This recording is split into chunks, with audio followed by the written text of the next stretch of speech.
తెలుగు రాష్ట్రాల్లో హత్యలు పగలు హాలీవుడ్ సినిమా రేంజ్ లో అత్యంత కసాయిగా సాగుతున్నాయి.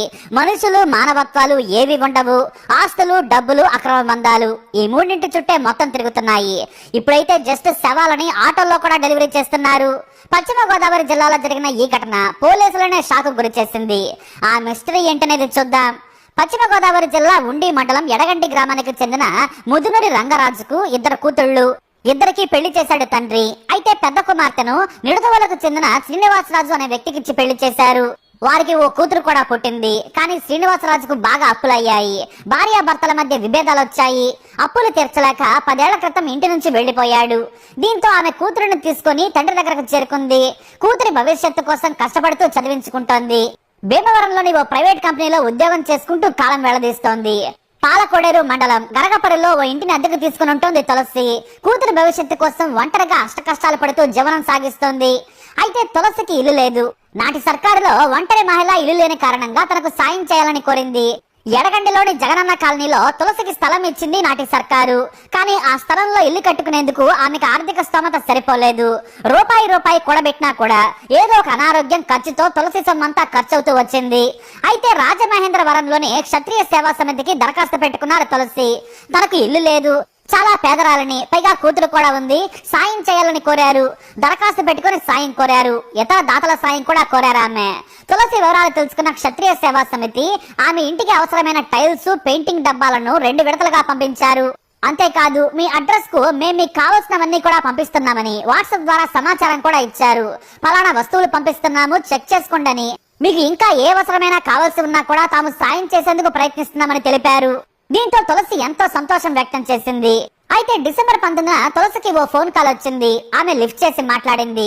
తులసి గారు, మీరు ఇంటి నిర్మాణం కోసం సాయం అడిగారు.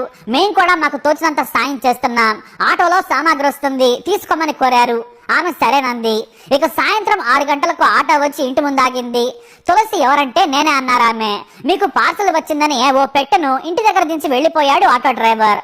ఆమె ఆ పెట్టెను 4 సాయంతో ఇంట్లో పెట్టించుకున్నారు. పెట్టెగా ఉన్న తాళం బద్దలు కొట్టగా ఒక్కసారే దారుణమైన వాసన వచ్చేసింది. అందరూ భయపడిపోయారు. పెట్టెలో ఏముందని తెరిచి చూడగా ఓ లెటర్ కనిపించింది. అలాగే ఓ కవర్ లో ఏదో వస్తువు చుట్టినట్లు కనిపించింది. ఆ కవర్ ను తొలగించి చూడగా దారుణమైన దుర్వాసన వస్తున్న ఓ మగ వ్యక్తి శవం ఉంది. మృతదేహం దాదాపుగా కుళ్లిపోయింది. దాన్ని చూడగానే తులసి తన తండ్రితో కలిసి భయపడి కేకలు వేస్తూ బయటకు పరిగెత్తింది.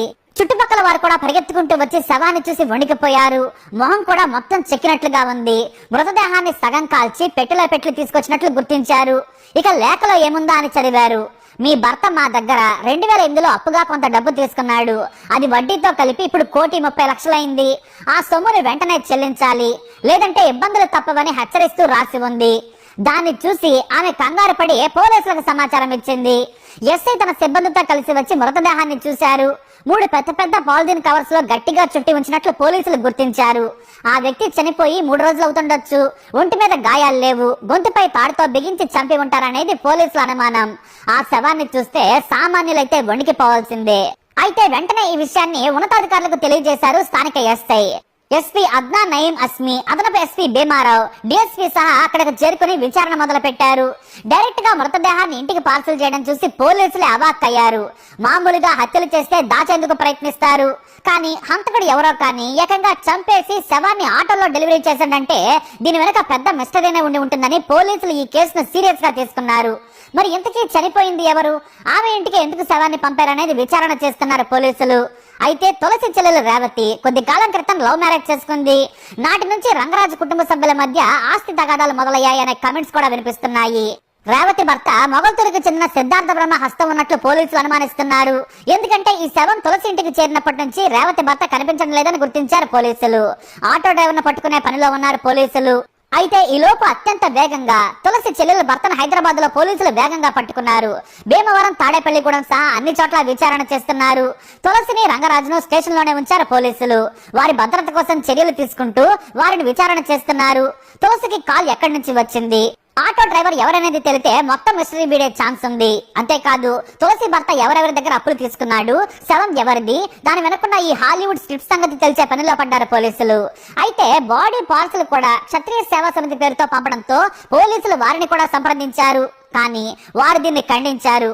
రాజమండ్రిలో క్షత్రియ సేవా సమితి తప్ప మరొకటి లేదు, క్షత్రియ పరిషత్ అనేది కూడా లేదు.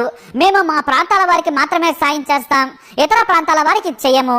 కాబట్టి మాకు ఈ ఘటనకు సంబంధం లేదని క్షత్రియ సేవా సమితి ప్రకటించింది. దీంతో ముందు తులసికి సామాగ్రి పంపించింది ఎవరనేది మిస్టరీగా మారింది. నాకు కూడా ఎవరు పంపారో తెలియదు. నేను దాతల సాయం కోరిన మాట వాస్తవం, కానీ ఈ విషయం మాత్రం తెలియదని చెబుతోంది తులసి. దీంతో పోలీసులు ఒక్కో చిక్కుముడి విప్పే ప్రయత్నంలో ఉన్నారు. అయితే దాతల సాయం అడిగినట్టు తులసి చెల్లెలకు తెలిసుండొచ్చు, తాను భర్తకు చెప్పుండొచ్చు. ఎందుకంటే ఒకే కుటుంబం కాబట్టి ఖచ్చితంగా ఈ విషయం గురించి చర్చించుకుని ఉంటారు. మరి అలా తులసి చెల్లెల భర్తే ఆస్తి కోసం ఎలా చేశాడా, బెదిరించడానికి కావాలని ఓ శవాన్ని పంపాడా, అది నిజంగా తులసి భర్తదేనా? ఇవన్నీ కూడా తేల్చే పనిలో పడ్డారు పోలీసులు. మొత్తానికి మామూలు హత్య అయితే పోలీసులు కూడా చాలా సాదాసీదాగా ఎంక్వైరీ చేసేవారు. కానీ ఆటోలో శవం డెలివరీ చేసి భయభ్రాంతులకు గురి చేశాడు హంతకుడు. మరి ఆ హంతకుడు ఎవరు? పోలీసులు మాత్రం అతి త్వరలోనే ఈ కేసు వివరాలు తెలపనున్నారు.